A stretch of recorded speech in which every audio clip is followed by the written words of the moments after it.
또 옛사람에게 말한 바 헛맹세를 하지 말고 내 맹세한 것을 주께 지키라 하였다는 것을 너희가 들었으나 나는 너희에게 이르노니 도무지 맹세하지 말지니 하늘로도 하지 말라. 이는 하나님의 보좌이며 땅으로도 하지 말라. 이는 하나님의 발등상이며 예루살렘으로도 하지 말라.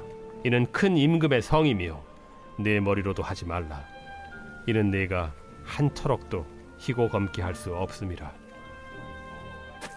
오직 너희 말은 옳다 옳다 아니라 아니라 하라. 이에서 지나는 것은 악으로부터 나느니라.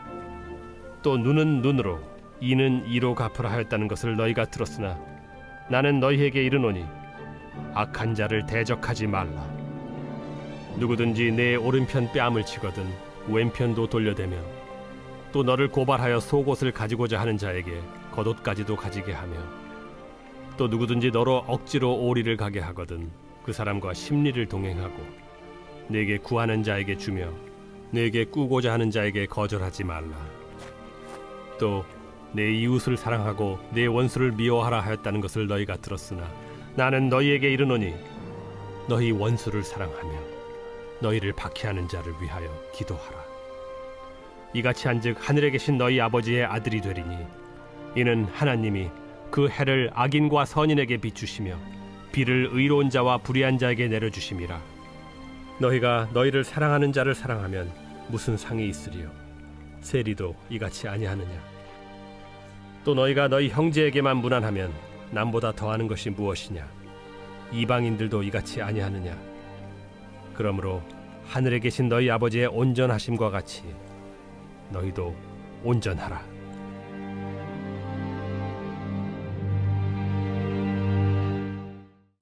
안녕하세요. 근숙가족 여러분, 오늘 매일 말씀을 전할 이무궁화 전도사입니다.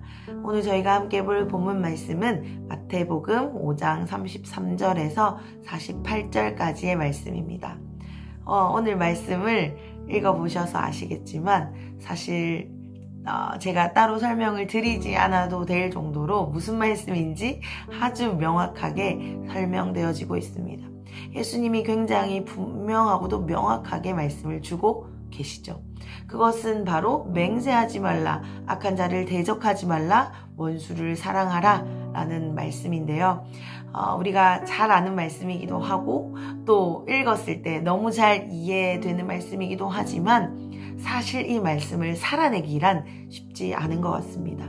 그래서 우리가 오늘 함께 이 말씀을 묵상하실 때에는 내가 너무 잘 아는 말씀이야 라는 반응이 아니라 이 말씀을 내가 어떻게 하면 살아낼 수 있을까 라는 것을 우리가 생각하면서 그러한 우리를 기대하면서 또한 그렇게 하실 하나님을 기대하시면서 함께 말씀을 묵상하시면 좋을 것 같습니다. 아멘이시죠? 아멘. 말씀을 보겠습니다. 먼저 첫 번째 명령, 맹세하지 말라라고 말씀하시는 명령에 대해서 보려고 합니다. 그 내용은 37절까지 이어지는데요. 방금 읽어보셨지만 33절을 제가 한 번 더 읽고 나누도록 하겠습니다. 읽겠습니다.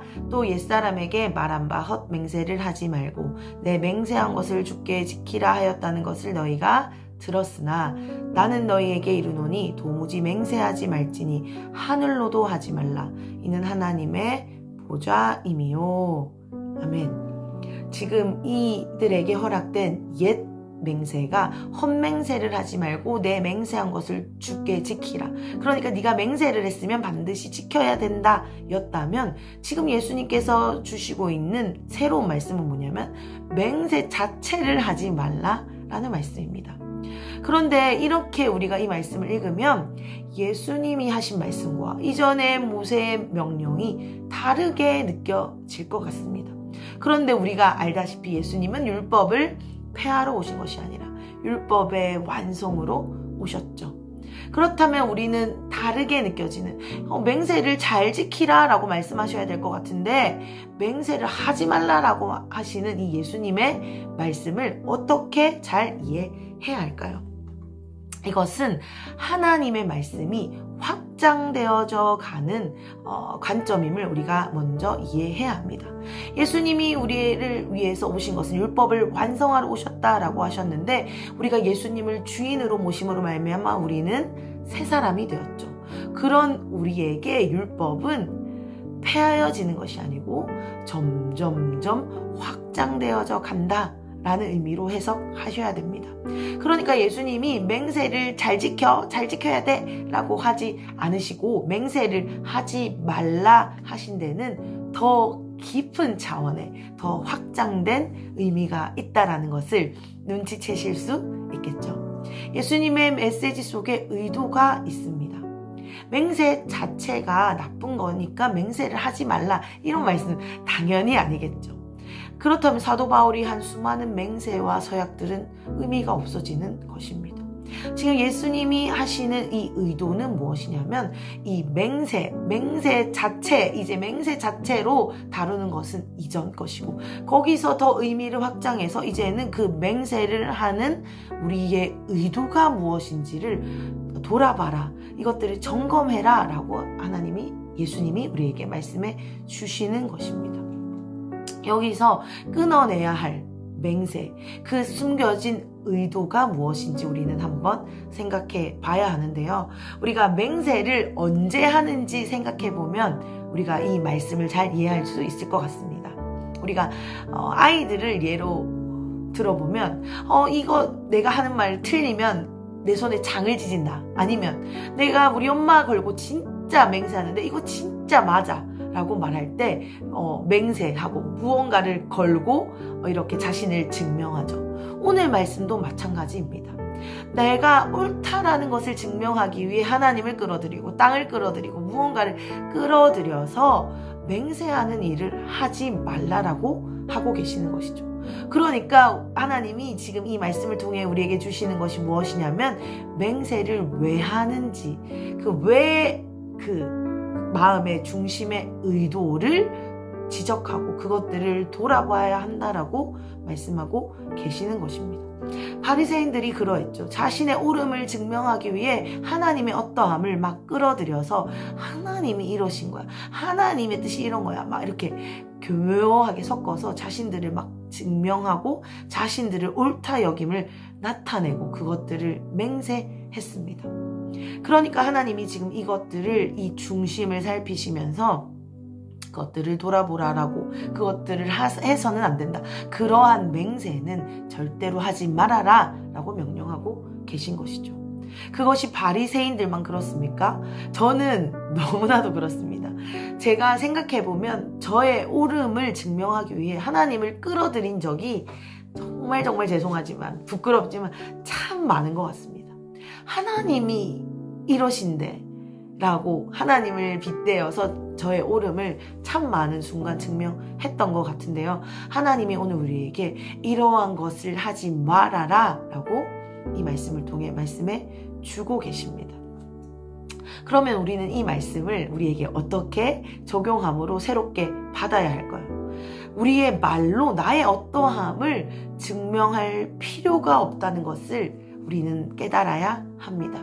나의 어떠함을 하나님의 어떠함으로 덮어서는 안 된다라는 것이죠. 왜입니까?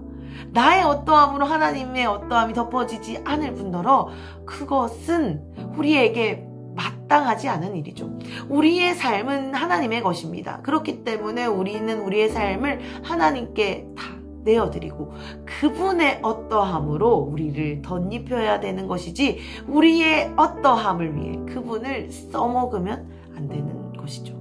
그러니까 우리 안에 하나님만 나타내시도록 하려면 우리를 증명할 필요가 없습니다. 그리고 하나님이 우리 안에 살아서 일하고 계시면 우리의 어떠함은 의미가 없어지죠. 나타낼 필요 자체가 없어집니다. 그러니까 하나님이 우리에게 오늘 이 말씀을 통해 주시는 것은 우리의 옳음을 증명할 필요가 없어. 왜냐하면 내가 너 안에서 살아있기 때문이야. 내가 네 안에서 너로서 역할을 하기 때문에 나의 어떠함은 아무것도 아니야. 증명할 필요가 없어. 그것을 위해 나를 들여서는 안 돼 라고 우리에게 알려주고 계십니다.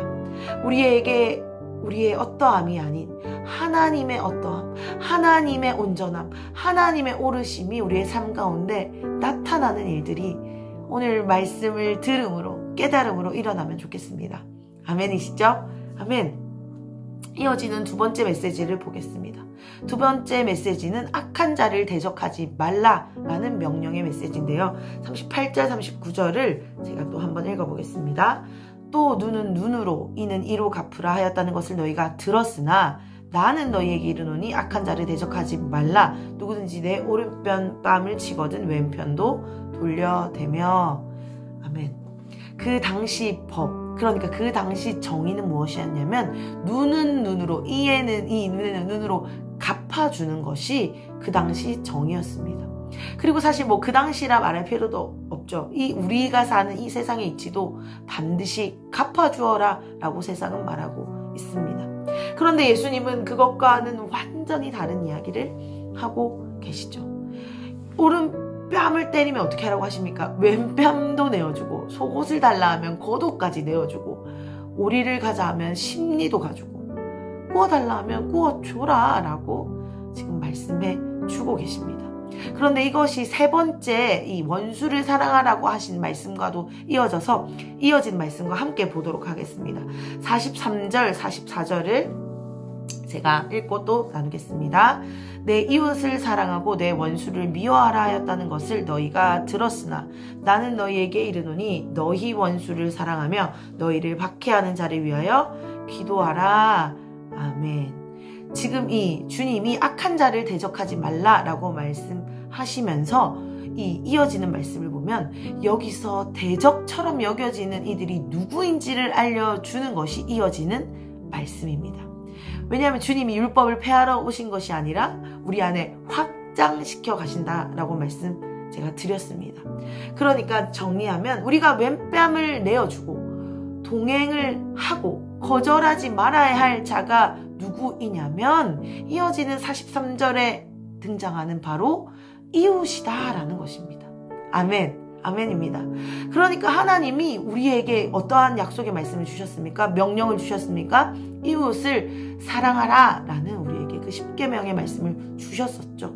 그런데 이 율법이 점점점 확장되어져 감으로 인해서 우리가 이제는 이웃을 사랑하는데 어떻게 사랑해야 하는지를 오늘 말씀을 통해 알려주고 계시는 것입니다. 우리가 이 원수를 미워한다라고 여기 표현이 나오는데요. 사실 구약 어디에도 원수를 미워하라는 말은 없었습니다. 이웃을 사랑하라 하셨죠. 그렇기 때문에 우리가 누가 이웃이고 누가 원수인지를 알아야 이 율법이 확장되어지고 완성되어져 갈 수 있습니다. 우리가 원수로 여겨지고 있는 어떤 우리의 주변에 사람들이 있다라고 한다면 우리가 이 시간 개념을 제대로 해야 될 것이 그들은 원수가 아니라 우리의 이웃이라는 것을 우리는 깨달아야 합니다. 우리의 원수는 단 하나밖에 없습니다. 누굽니까? 바로 마귀 사탄이죠. 우리가 미워해야 할 대상이 있다면 우리의 원수라고 여겨지는 대상이 있다면 바로 마귀 사탄 그 한 대적밖에 없습니다. 그런데 우리가 원수로 우리의 이웃들을 여기고 있기 때문에 이러한 말씀 이러한 율법이 우리 안에서 풀어지지 못하고 이것들이 완성되어져 가지 못하고 확장되어져 가지 못하는 것이죠. 오늘 우리는 개념을 바꿔야 합니다. 우리의 원수, 사탄, 마귀 하나밖에 없습니다. 그렇다면 우리가 원수로 여겨지게끔 보여지는 그들이 있다면 그들은 우리의 이웃이라는 것을 오늘 말씀을 통해 분명히 기억하셨으면 좋겠습니다. 그들은 원수, 우리에게 원수로 여겨지도록 사탄이 조정하고 있습니다.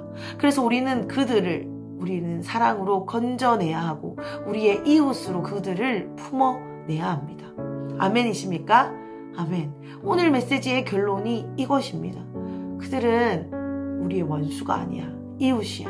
그렇기 때문에 그들이 구워주라 하는 것, 그들이 같이 가자 하는 것, 너무나도 그것이 부당하게 느껴지고 그것들을 왠지 갚아줘야 할 것 같고 정말 말도 안 되는 소리이기 때문에 우리가 배척해 버려야 할 것 같지만 이 율법의 완성이신 예수님께서 우리에게 말씀하시는 것이 그들은 우리의 이웃이야. 너희가 그들을 진정으로 사랑하기 위해서는 겉옷까지 내어줘야 돼 라고 말씀하시는 것. 그래야 해서 우리 이것들이 하나님이 우리 안에서 일하시는 것이 점점 커지는 것, 그것이 우리의 명령이야, 우리를 향한 말씀이야 라는 것이 오늘 말씀의 메시지 핵심이라고 생각합니다. 그런데 이 말씀을, 이 3가지 명령을 묵상하고 있는 우리의 마음이 어떻습니까? 저는 이 말씀 사실 제가 아까 말씀드렸던 대로 설명드릴 필요가 없습니다. 이렇게까지 설명할 것도 없죠. 다 이해가 잘 되실 거라 생각합니다.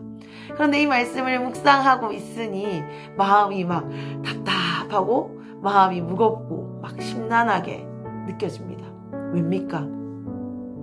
이러한 명령들이 제 삶에는 너무나도 불가능한 것처럼 여겨지기 때문에 저는 이 말씀을 읽었을 때, 오늘 이 말씀을 나누는 지금 이 순간도 사실 제 마음이 답답하고 무거운 부분이 있습니다.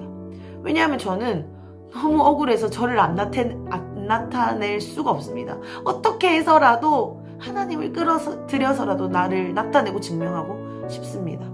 오른뺨을 내주기는커녕 오른발 왼손 다 써서 막 원수를 갚아주고 싶습니다. 이웃이 아니라 나의 원수처럼 여겨지는 사람들이 제게는 여전히 있습니다.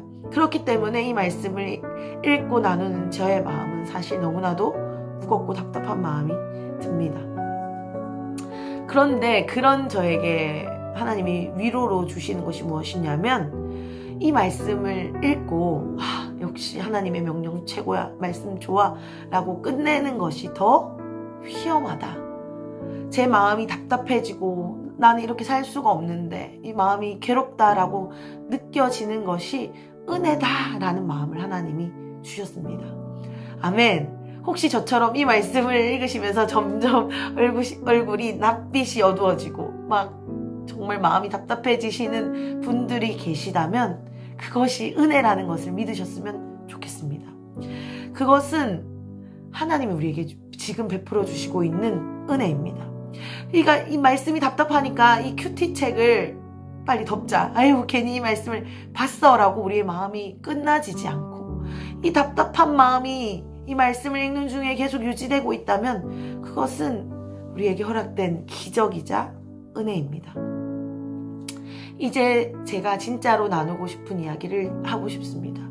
이제부터 우리의 묵상은 시작됩니다. 사실 이 말씀을 듣고 잘 들었다, 말씀 좋았다 라고 하는 게 더 문제다라고 말씀드렸죠. 이 말씀이 답답하게 느껴지는 우리의 심령이 있다라고 한다면 우리는 이 말씀을 가지고 이제부터 우리의 묵상이 시작되어야 될 줄 믿습니다. 이 마음을 가지고 주님께 나아가야 합니다.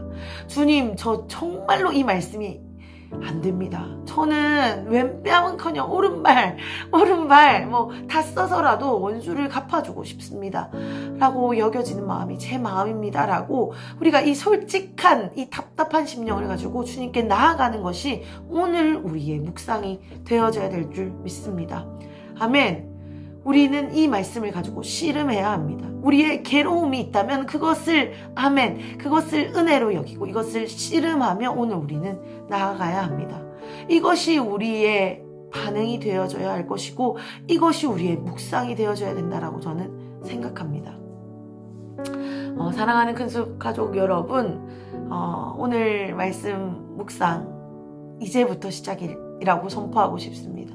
우리의 연약함을 가지고 주님 앞에서 뒹구는 것, 주님 저 사람 이웃이라고요? 믿어지지가 않습니다. 원수입니다라고 느껴지는 이 마음을 가지고 주님 앞에 나아가는 것, 포기하지 않고 씨름하는 것, 그것이 오늘 우리의 묵상입니다. 그것이 우리의 적용입니다. 그러다 보면 어느 순간 어떤 날 왠지 모르게 그 사람이 조금은 사랑스럽게 보이고 조금은 용서가 되어지는 것 같고 막 나를 나타내던 마음이 이제는 주님을 나타내는 마음으로 바뀌어지는 순간이 있으리라 믿습니다. 아멘이시죠? 아멘. 근데 또 그러다가 또 마음이 좌절되고 다시 원수처럼 보이는 순간이 있을 겁니다. 그런데 이것이 우리 믿는 자의 삶이라 저는 생각합니다. 그래서 우리는 이제 우리의 묵상이 시작된다라고 제가 표현하고 싶습니다. 어떤 날은 되어지고 어떤 날은 안 되어지겠지만 우리가 이것을 가지고 포기하지 않고 주님 앞에서 씨름하는 우리가 되어진다라고 한다면 우리의 삶은 하나님의 온전함이 닮아진 삶으로 언젠가 변화되어져 갈 것입니다. 조금씩 완성되어져 갈 것입니다. 아멘이십니까? 아멘. 이러한 기대와 소망을 가지고 오늘 우리의 괴로움을 가지고 주님께 나아갔으면 좋겠습니다. 아멘이시죠? 아멘. 기도하겠습니다. 주님 감사합니다.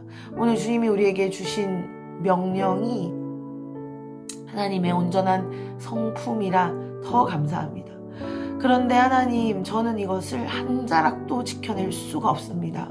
여전히 저를 나타내고 싶고 여전히 원수같이 여겨지는 사람들이 있고 이웃을 사랑하기는커녕 이웃을 정죄하고 판단하고 비난하는 것이 저의 모습입니다. 그런데 하나님, 감사한 것은 이 말씀이 무겁게 다가오는 것이 감사합니다.